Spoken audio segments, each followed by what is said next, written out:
Welcome to Time of Death. This video is for informational purposes and in no way meant to glorify or condone violence. In today's video, we'll be discussing the murder of Jonathan Sandoval. Sandoval was shot and killed on Friday, April 12, 2013 at the intersection of Downey Avenue and Monroe Street in Paramount, according to LA County coroner records. Jose Rangel, Jesus Hernandez, and Enrique Hernandez were subsequently arrested and charged with the murder. The following is the evidence at trial. According to the evidence presented to both juries at trial, defendant Rangel, also known as Lazy, and defendant Jesus, also known as Demon, were members of Unos Sinvergüenzas, or USV, a criminal street gang. On April 11, 2013, two members of Eastside Paramount, a rival of USV, beat up 18-year-old defendant Jesus as he walked home from Paramount High School with his girlfriend. Defendant Jesus suffered a nosebleed in the attack. Later that day, defendant Jesus sent a text message to his friend, 18-year-old defendant Rangel, telling him about the fight. Defendant Rangel responded that he was hunting those cheese puffs right now. Cheese puffs is a derogatory term for Eastside Paramount gang members. Jesus texted Rangel, "Don't trip, I got them tomorrow." Rangel replied, "Say no more."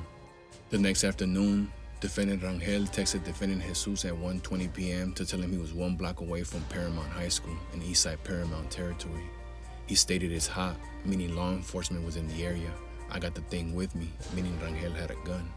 Jesus replied, "I'll be out right now."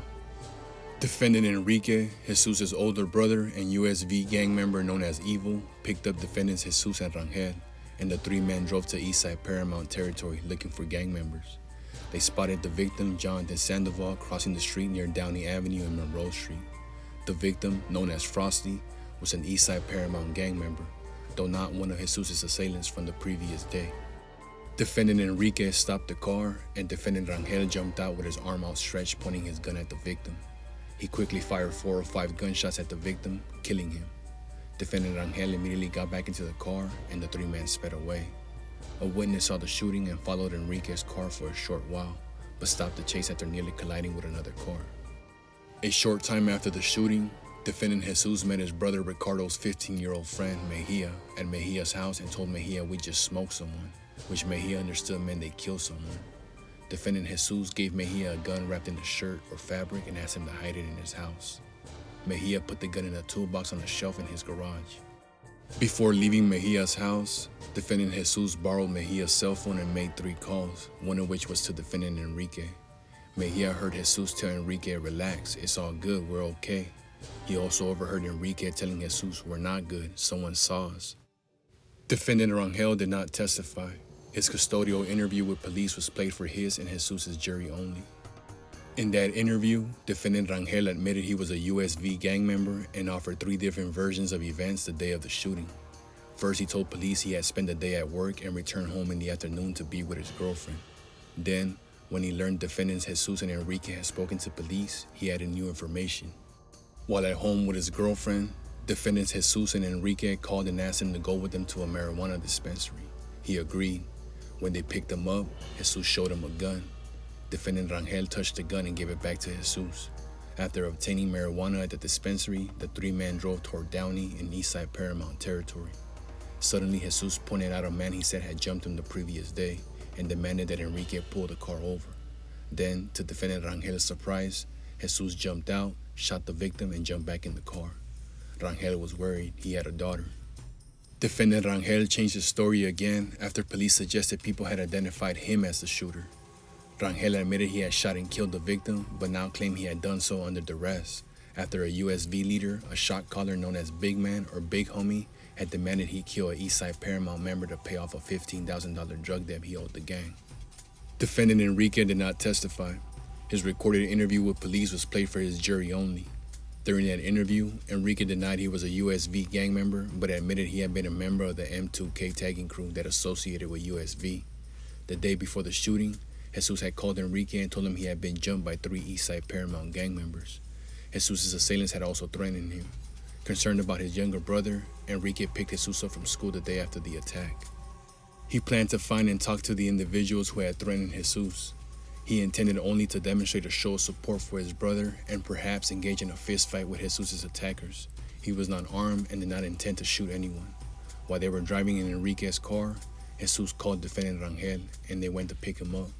Enrique didn't know Rangel. As the three men were driving, defendant Rangel spotted the victim and declared there he is. Enrique made a couple of U-turns and planned to stop the car and confront the man. Suddenly Rangel said, "I got this." He jumped out the car and started shooting at the victim. Enrique was in shock. He explained he didn't know Rangel had a gun. Later in the interview, however, he admitted he knew a couple of minutes before the shooting that Rangel had a gun. Defendant Jesus testified in his own defense, and his testimony was admitted before both juries. Jesus claimed he was a member of the M2K tagging crew and an associate, not a member of USV. According to Jesus, the day after he was assaulted, several Eastside Paramount members drove by him after school brandishing what appeared to be a weapon. Jesus was frightened and called his brother Enrique to pick him up from school. They drove together for a while, attempting to find the men who had assaulted him the previous day, but were unsuccessful and soon abandoned that effort. On the way home, Jesus saw defendant Rangel on the street near Jesus' house, and he and Enrique agreed to give him a ride to his cousin's house in Progress Park, an area controlled by Eastside Paramount. While in the car with Jesus and Enrique, Rangel made a phone call and then told Enrique to drive to Downey Avenue. When Rangel saw the victim, he said, "Hold on, I know him, stop." Enrique pulled over and Rangel got out of the car. Suddenly, Jesus heard several gunshots. Seconds later, Rangel hopped back in the car just as Enrique swerved to avoid running over the victim, who was lying bleeding in the street. Jesus didn't know Rangel had been armed with a gun. He denied any plans with Rangel to find Eastside Paramount members and retaliate for the attack on him the previous day. Hector Gutierrez, a 24-year veteran of the Long Beach Police Department with substantial experience in gang crimes, testified as an expert witness for the people. Given the hypothetical resembling the facts of this case, Gutierrez opined that the shooting was conducted in retaliation for the earlier attack on Jesus and committed for the benefit of USV. He explained retaliation was necessary in gang culture to protect and enhance the gang's reputation and prevent future assaults. Following the trial, the jury found defendants Rangel and Jesus guilty of first-degree premeditated murder and found true the gun and gang enhancements. The court sentenced each of them to a prison term of 50 years to life. Enrique's jury found him guilty of second-degree murder and found true the gun and gang enhancements. He was sentenced to a term of 40 years to life. Jonathan Travis Hansen Sandoval was 19 years old at the time of death.